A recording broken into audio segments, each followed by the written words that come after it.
In order to connect for the first time your Bluetooth earbuds to iPhone, open the earbuds case, take out the earbuds. At the bottom of the earbuds, you could see plastic covers, peel them off.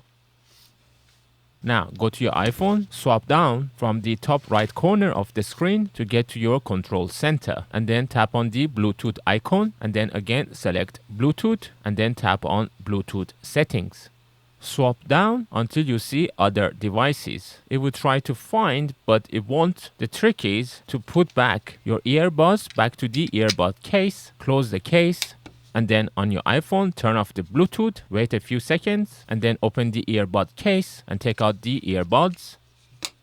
And then turn on the Bluetooth. Make sure your earbuds are close to your iPhone, and then swap down. And then after a few seconds, under other devices, you should be able to see your earbuds name. Tap on it, and after a few seconds, it will connect, and it would show connected under the My Devices. Now you can close the Bluetooth settings and enjoy your new Bluetooth earbuds. If this video helped you, please don't forget to like and subscribe to support my channel.